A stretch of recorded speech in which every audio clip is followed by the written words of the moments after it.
Halo, apa kabar pemirsa? Senang sekali saya Wiki Adrian kembali menjumpai Anda dalam program Market Review, program yang akan membahas berbagai macam isu penggerak ekonomi Indonesia. Live streaming kami dapat Anda saksikan di www.idxchannel.com dan inilah Market Review selengkapnya.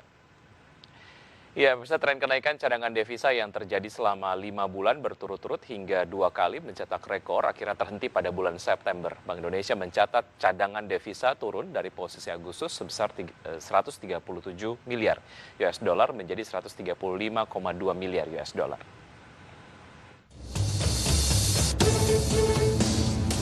Direktur Eksekutif Kepala Departemen Komunikasi Bank Indonesia, Oni Wijanarko menjelaskan, cadangan devisa pada September tetap tinggi meskipun menurun dibanding bulan sebelumnya. Posisi pada September setara dengan pembiayaan 9,5 bulan impor atau 9,1 bulan impor dan pembayaran utang luar negeri pemerintah, serta berada di atas standar kecukupan internasional, sekitar 3 bulan impor. Penurunan cadangan devisa pada September dipengaruhi oleh pembayaran utang luar negeri pemerintah dan kebutuhan untuk stabilisasi nilai tukar rupiah.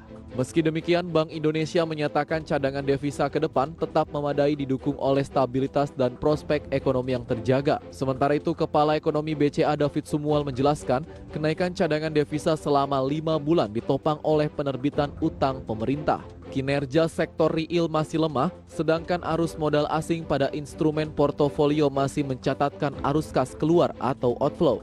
Kenaikan pada utang luar negeri yang terjadi di tengah penurunan kebutuhan dolar Amerika Serikat membuat cadangan devisa membumbung. Pada tahun ini kebutuhan dolar untuk menopang perekonomian turun seiring kinerja perdagangan luar negeri, terutama impor yang anjlok. Total impor sepanjang Januari-Agustus 2020 juga tercatat turun 18,06% menjadi 92,11 miliar dolar Amerika Serikat, sedangkan total ekspor turun 6,51% menjadi 103,61 miliar dolar Amerika Serikat. Neraca perdagangan sepanjang tahun ini surplus mencapai 11,05 miliar dolar Amerika Serikat. Berbagai sumber IDX Channel.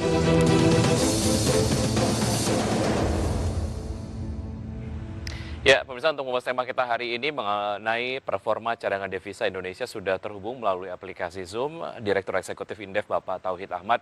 Selamat pagi Pak Tauhid. Selamat pagi, apa kabar? Kabar baik Pak Tauhid, sehat selalu kita ya. Amin.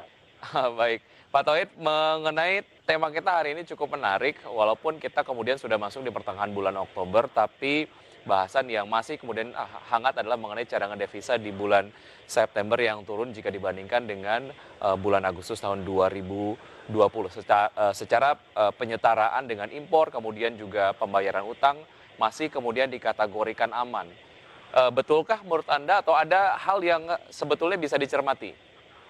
Ya, saya kira saya sependapat ya. Pertama tentu saja penurunan cadangan devisa dalam waktu terakhir ini lebih didominasi oleh kenaikan impor kita non-tunai ya.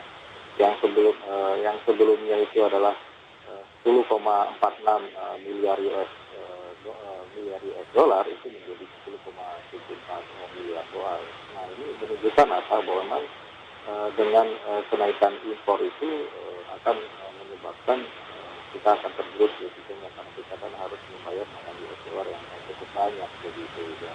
Kalau trennya memang kalau dilihat dari sementara di sisi lain ekspor kita itu cenderung turun begitu.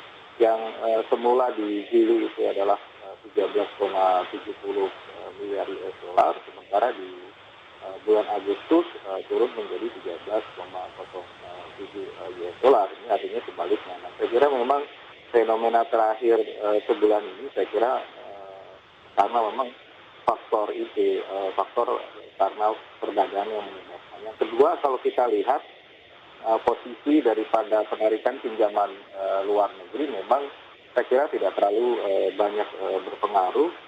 Kalau kita lihat data-data yang disajikan oleh Bank Indonesia, memang ada sedikit perubahan ya. Total kita sebenarnya ada pergerakan di posisi pinjaman luar negeri yang sebenarnya semakin besar di 1 bulan terakhir begitu. Nah, ini saya kira agak sedikit menyeimbangkan, tapi lebih dominan posisi cadangan devisa yang menurun sedikit itu karena faktor perdagangan. kalau kita lihat apakah cukup aman, saya kira ini masih cukup aman ya, karena lihat dari posisinya itu setara dengan kemampuan kita bisa melakukan impor sekitar 8 sampai 9 bulan impor, dan itu tidak ada masalah soal seperti itu. Nah, memang kalau kita lihat kan batas minimumnya sekitar 3 kali bulan impor, tapi saya kira dengan posisi sekarang masih relatif cukup aman cadangan devisa kita. Nah, memang satu hal lagi yang menurut saya cukup menggerus adalah kita agak sedikit depresiasi sedikit di 1 bulan terakhir ini, walaupun tidak terlampau banyak, itu cukup memang pada akhirnya Bank Indonesia harus melakukan intervensi di sektor pasar modal, dan ini juga akan menyebabkan cadangan devisa kita mengalami penurunan begitu. Ya, Pak Tauhid, saya kemudian kurang begitu jelas mendengar suara Anda, tapi beberapa poin sudah kemudian saya tangkap. Tapi jika dilihat dari secara makro dari penurunan cadangan devisa, sebetulnya apa yang perlu diwaspadai?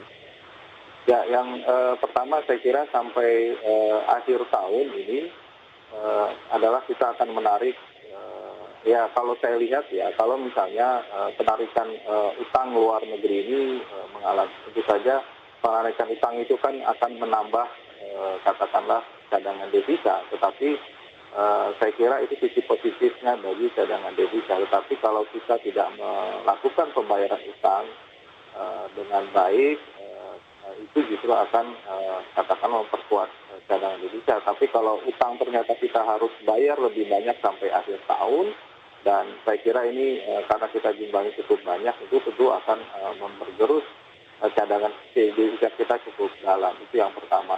Yang kedua, patut diwaspadai juga bahwa semakin banyak proses pemulihan ekonomi sampai akhir tahun itu dari sektor perdagangan, karena kita sangat tergantung 70% bahan bakunya dari impor, itu ada kemungkinan impor kita akan semakin meningkat seiring dengan pemulihan ekonomi. Nah, ini yang akan diwaspadai bahwa sampai akhir tahun itu cadangan devisa kita dibutuhkan cukup banyak begitu, dan ini akan menggerus posisi cadangan devisa kita yang 9 bisa turun sekitar 8 atau 7 bulan impor. Nah, ini yang saya kira perlu diwaspadai. Nah, yang ketiga tentu saja kalau kita lihat adalah nilai tukar. Kalau misalnya ternyata depresiasi kita terlampau tinggi, kita tidak menjaga kondisi stabilitas makroekonomi, akan sangat dibutuhkan cadangan devisa yang banyak agar nilai tukar kita tetap stabil. Begitu.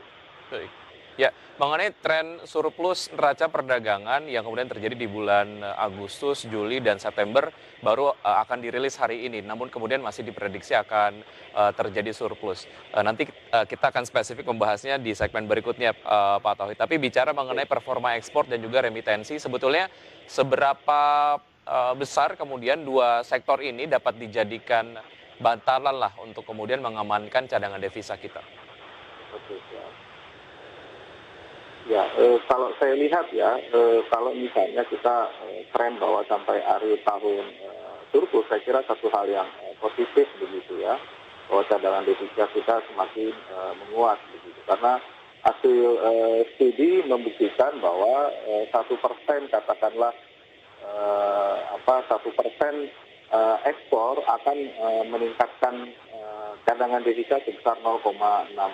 Artinya memang ini suatu hal yang luar biasa kalau misalnya surplusnya tetap dipertahankan begitu. Tapi memang surplusnya harus dihitung jangan berdasarkan, bukan karena penurunan impor yang cukup tajam, tapi karena memang kinerja ekspor yang relatif meningkat cukup tajam. Nah, ini defisitnya ini yang harus kita lihat kembali begitu. Karena kalau tidak mengarah bahwa ekspor kita meningkat tetapi karena penurunan impor, katakanlah surplusnya justru tidak memiliki pengaruh yang cukup besar bagi terutama nilai tambah di dalam negeri. Nah, itu sisi yang harus juga diperhatikan begitu. Baik, ya Pak Tauhid, salah satu alasan penggunaan devisa cukup intens adalah pembayaran utang pemerintah yang jatuh tempo. Pertanyaan berikutnya adalah, sudahkah kita melakukan utang ataupun melakukan pinjaman untuk sektor-sektor yang produktif dan ujung-ujungnya akan meningkatkan performa ekspor kita? Ya, begini, kalau kita lihat ya, pertama ya, tahun ini kita direncanakan pembiayaan melalui utang sekitar 900 sampai 1.000 triliun ya, kalau nggak salah. Dan saya kira memang ini satu hal peningkatan yang luar biasa di tahun 2020 karena ini situasi pandemi.